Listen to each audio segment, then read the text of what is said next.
Fridtjof Schuon, avoir un centre.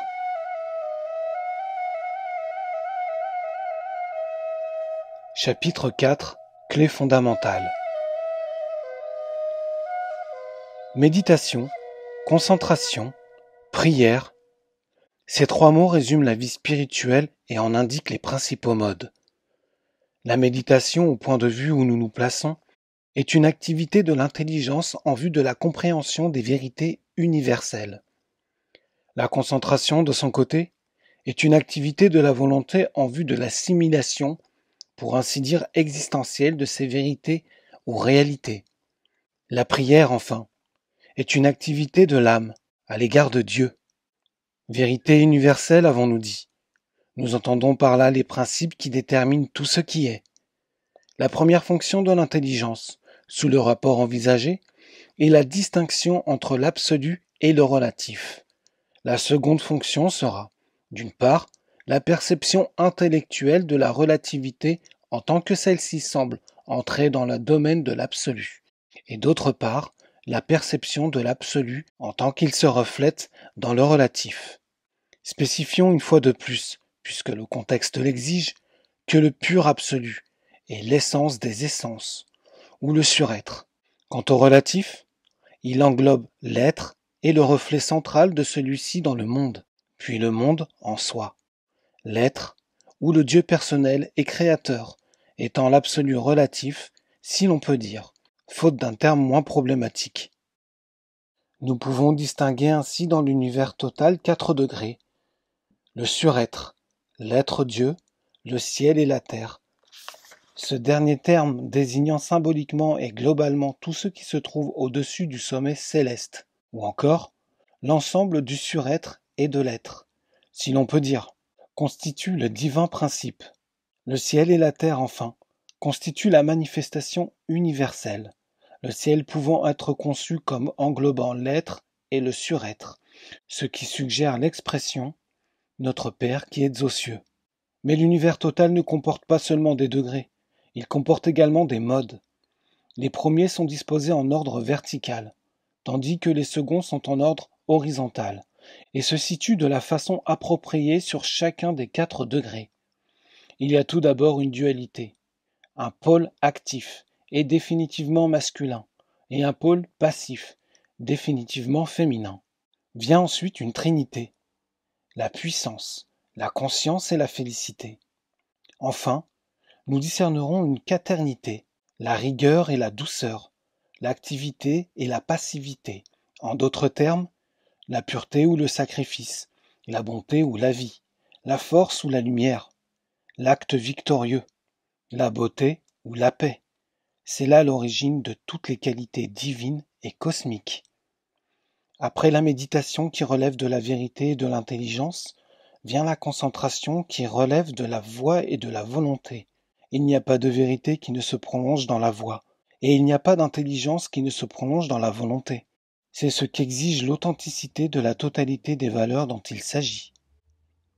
La concentration en soi, donc abstraction faite de ses contenus possibles, se réfère en dernière analyse à la déiformité des plans constructifs du microcosme humain. L'homme est comme un arbre dont la racine est le cœur, et dont la couronne est le front.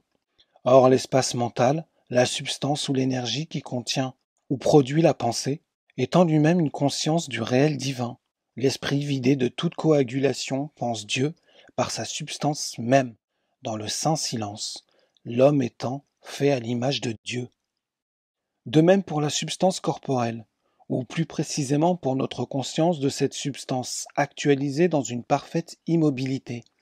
Dès que nous faisons qu'exister, nous nous identifions virtuellement à l'être, au-delà de toutes les coagulations cosmiques. Parallèlement à la conscience corporelle, il y a la conscience vitale énergétique. Bref, la vie, le mouvement, lesquels peuvent véhiculer, les danses sacrées en témoignent. Notre participation au rythme cosmique est la vie universelle, à tous les degrés qui nous sont accessibles de par notre nature et de par la grâce. Reste, dans le microcosme humain, la conscience du moi. Celle-ci, le cœur, peut être également le véhicule d'un souvenir de Dieu existentiel sur la base de conditions intellectuelles rituelles et morales qui garantissent la légitimité et l'efficacité de cette alchimie. Quoi qu'il en soit, les analogies psychosomatiques que nous venons d'évoquer comportent des enseignements qui concernent tout homme. Tout homme doit, par amour de Dieu, tendre à être ce qu'il est, à se dégager des superstructures factices qui le défigurent et qui ne sont autres que les traces de la chute, à redevenir un arbre dont la racine soit faite de certitude libératrice et dont la couronne soit faite de sérénité béatifique. La nature humaine est prédisposée à la connaissance unitive de son modèle divin. Amor e il cuore gentile sono una cosa. Il nous faut envisager maintenant un autre aspect de la question, celui des contenus symboles. L'activité mentale est capable non de penser seulement, mais aussi d'imagination, donc de visualisation d'une forme symbolique. De même, l'esprit est sensible non à des concepts seulement, mais aussi à des sons évocatoires, des symboles sonores. De même, encore, le corps est capable non seulement de mouvements nécessaires ou utiles, mais aussi de gestes symboles. Tout ceci entre dans une alchimie psychosomatique dont les spiritualités d'Orient nous offrent maints exemples et dont les liturgies chrétiennes offrent des échos. L'image s'adresse donc a priori au mental. Elle relève donc de la région frontale. Le son est en connexion avec notre centre, le cœur. Et le mouvement symbole, de toute évidence, concerne le corps. Et ceci est en rapport, d'une part, avec le caractère déiforme des plans constitutifs du microcosme et, d'autre part, avec l'alchimie des symboles existentiels, non discursifs, des formes, des sons et des gestes. C'est à l'alchimie de la participation existentielle à la vie de l'esprit. L'espace mental y participe par l'image, la racine cœur par le son, et le corps projection ou extension des deux pôles, soit par l'immobilité et le geste statique, soit par le rythme et le geste agi. Et nous pensons ici-bas à des attitudes élémentaires aussi bien qu'à des opérations rituelles conscientes de leur nature profonde. Il va de soi que tout ceci trouve son application dans les diverses formes de l'art sacré ou de l'artisanat traditionnel, et parfois même de l'art profane légitime. L'homme possède une âme, et avoir une âme, c'est prier. Comme l'âme elle-même, la prière comporte des modes, et chaque mode contient une vertu.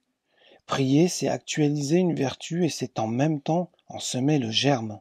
Il y a tout d'abord de la résignation à la volonté de Dieu, l'acceptation du destin dans la mesure où nous ne pouvons ni ne devons le changer. Cette attitude doit devenir notre seconde nature, étant donné qu'il y a toujours quelque chose à quoi nous ne pouvons échapper. Corrélativement à cette attitude ou à cette vertu, il y a l'attitude compensatoire de confiance. Quiconque met sa confiance en Dieu, tout en se conformant aux exigences divines, Dieu est tout disposé à lui venir en aide. Mais ce que nous attendons du ciel, nous devons l'offrir aux autres.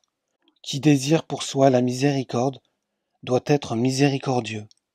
Une autre attitude compensatoire par rapport à la résignation et à la demande de secours. Nous avons essentiellement le droit, sur la base de notre acceptation du destin, de demander à Dieu tel bien ou telle faveur. Mais il va de soi que nous ne pouvons rien demander au ciel, si nous n'avons pas de gratitude. Or, être reconnaissant, c'est être conscient de tous les biens que le ciel nous a donnés. C'est estimer la valeur même des petites choses, et c'est se contenter de peu. La gratitude est le complément de la supplication, comme la générosité est le complément de la confiance en Dieu. La grande leçon de la prière, c'est que notre rapport avec le monde est essentiellement en fonction de notre rapport avec le ciel.